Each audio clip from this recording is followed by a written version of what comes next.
Louvado seja o nosso Deus, Deus que quis, por bondade, instaurar, implantar aqui na terra o reino de Deus.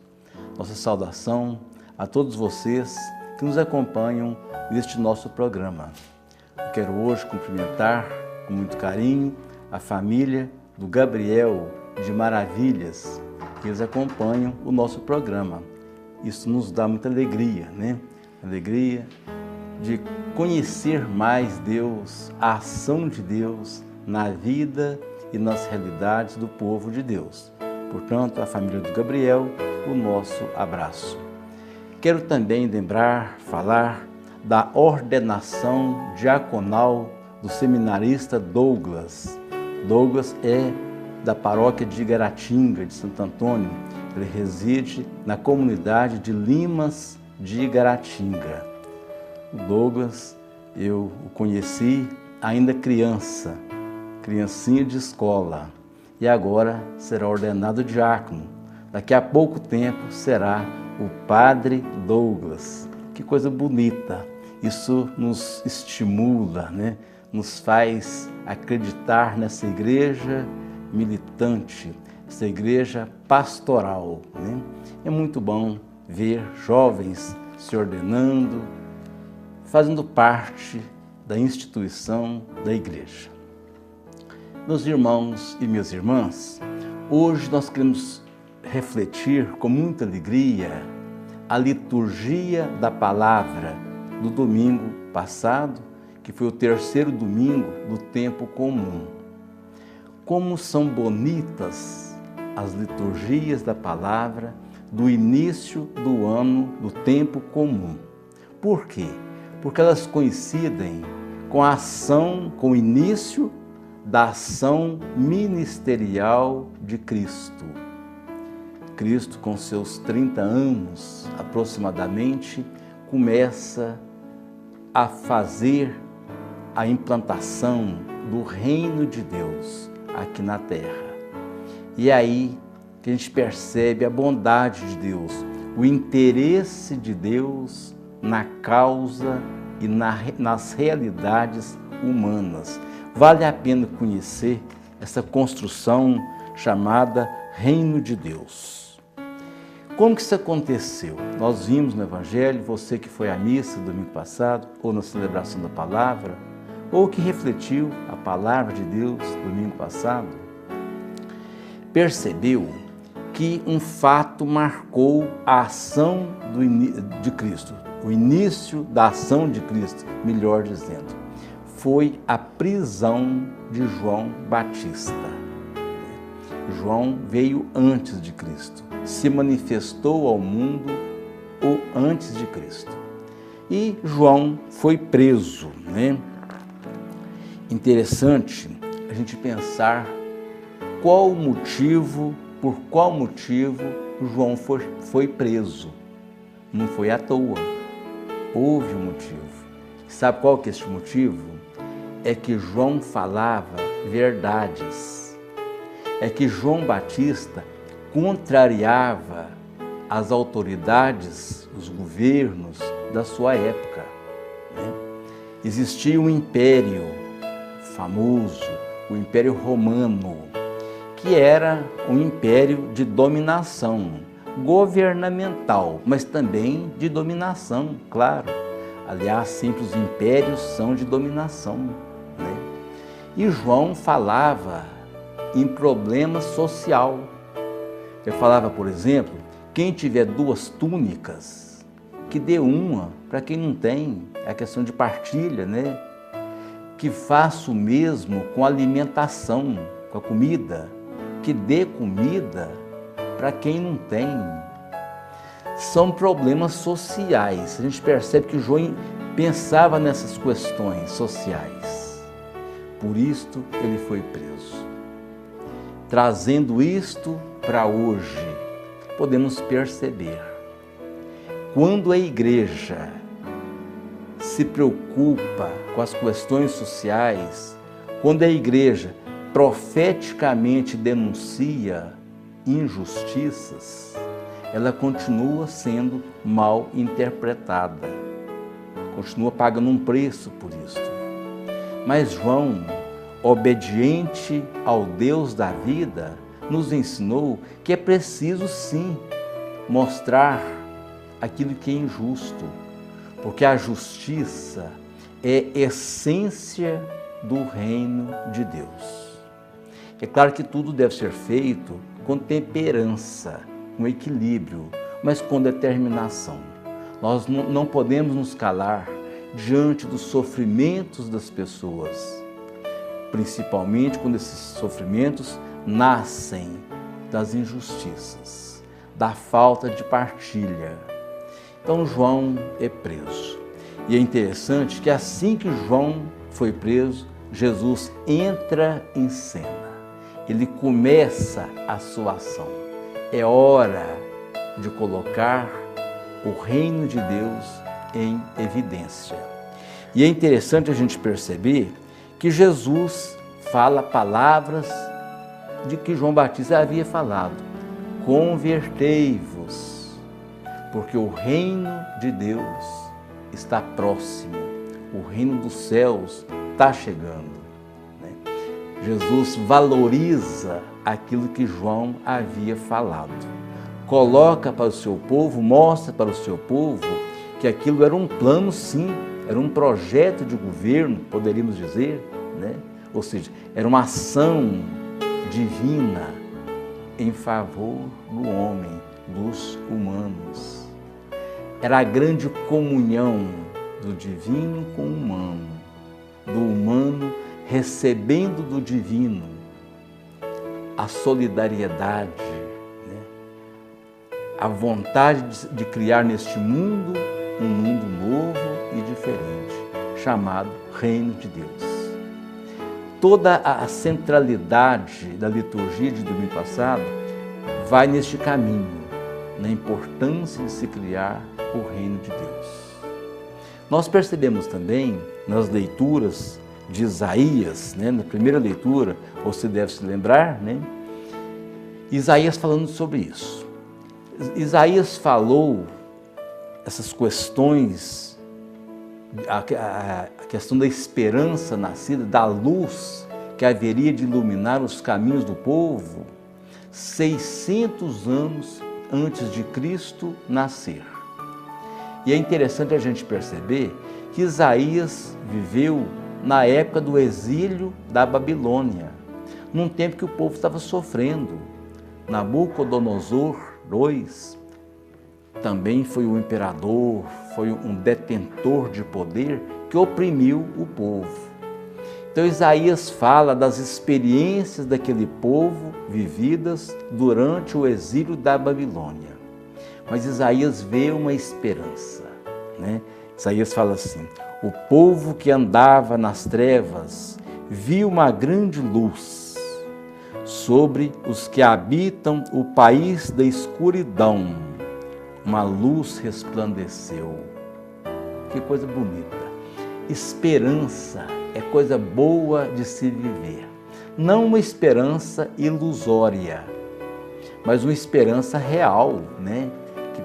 Que promete, né? Que é prenúncio de vida, né? Isaías fala assim, continua assim: porque o jugo que ele pesava, a barra sobre seus ombros, que é a canga, né?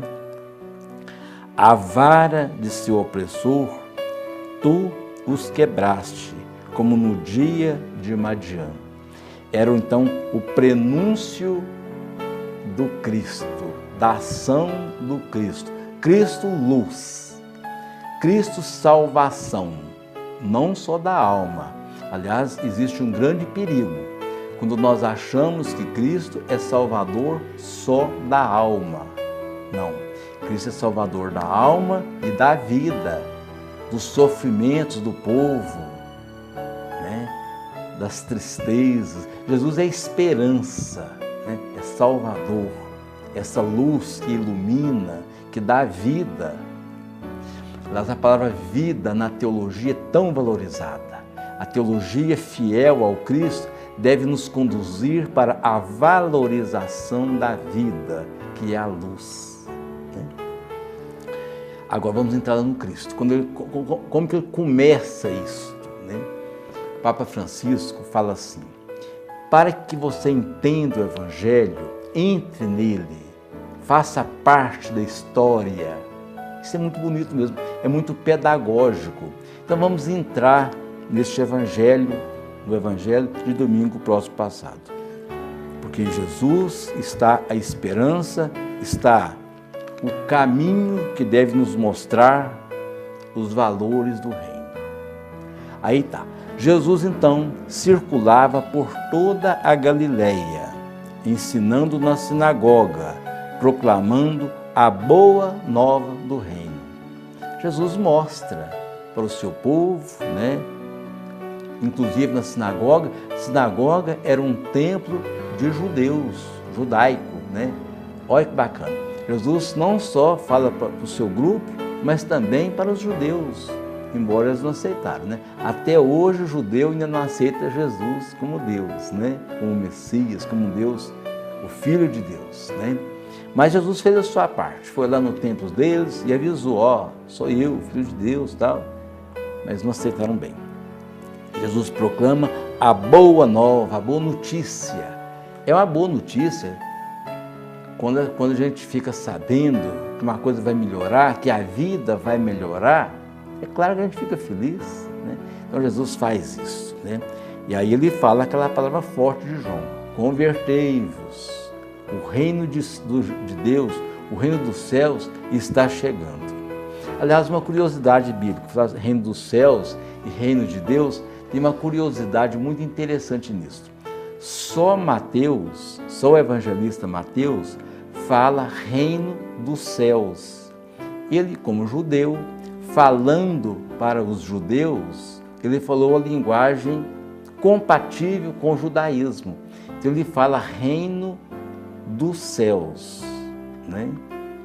Aí os outros evangelistas, né, João, Lucas e Marcos, falam reino de Deus, entendeu? É porque para os judeus aceitarem que Jesus era Deus, era complicado, eles não iam aceitar mesmo.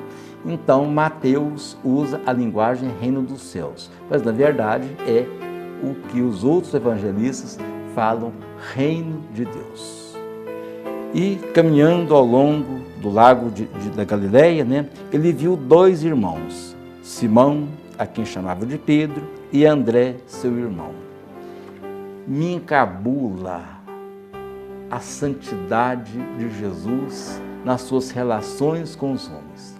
Ele poderia ter chamado para começar a igreja homens famosos, estudados. Naquele tempo já existia faculdade, sim. A escola de Gamaliel, na qual São Paulo estudou, né, era uma escola com status de faculdade. Naquele tempo, uma ciência que era muito usada era a filosofia, né? Os discípulos de Platão, de Aristóteles, enfim, tinha gente muito culta. Mas Jesus prefere contar com os pequenos, Simão e André, os dois primeiros, pescadores, pessoas de pouca cultura, né?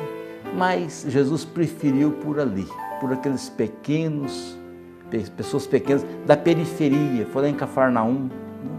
Lugar de gente muito humilde, na periferia. O evangelho é bem claro, né? Que ele chama os seus primeiros colaboradores. E eu fico pensando, quantos pedidos Jesus faz, quantos chamados Jesus faz no dia de hoje. Não é só para ser padre, é um dos pedidos, a vida religiosa, né? O sacerdócio, né? As freiras, enfim, a vida consagrada é importantíssima. São chamados que dão vida à igreja. Agora há pouco ainda falei do Douglas, que vai ser ordenado diácono, né? A gente fica muito feliz. Mas existem também outros chamados. O chamado a você que é pai, a você que é mãe, você que é filho, você que está aí na sociedade, no mundo. Aliás, o Concílio Vaticano II pede muito para isto, para que o leigo assuma a sua postura, a sua parte na igreja, lá na Constituição Lumen Gentium. Os bispos do Brasil também, reunidos, fizeram um documento, chamado Documento 105 da CNBB, que pede aos leigos para que assumam a construção do reino de Deus. Este reino que significa vida, né? Melhores condições de vida para todo mundo. A vida é dom de Deus, mas ela precisa de ser cultivada, alimentada, né? Ajudada, partilhada, enfim, tem que haver os valores humanos, né? E a igreja faz questão de associar isto, a vida espiritual e a ação também social. Não se pode pensar numa igreja só na parte espiritual, porque a vida também depende da vida social. Nosso Deus, então, é um Deus da vida em todos os sentidos, em todas as dimensões. Até lá, nos céus, a igreja triunfante, a vida continua até lá no céu, depois que vivermos as nossas experiências aqui nessa terra, né? Então, nosso Deus é o Deus da vida. É a mais bonita premissa da teologia. Deus é o Deus da vida. Aqui na terra, lá nos céus, a vida espiritual, a vida social.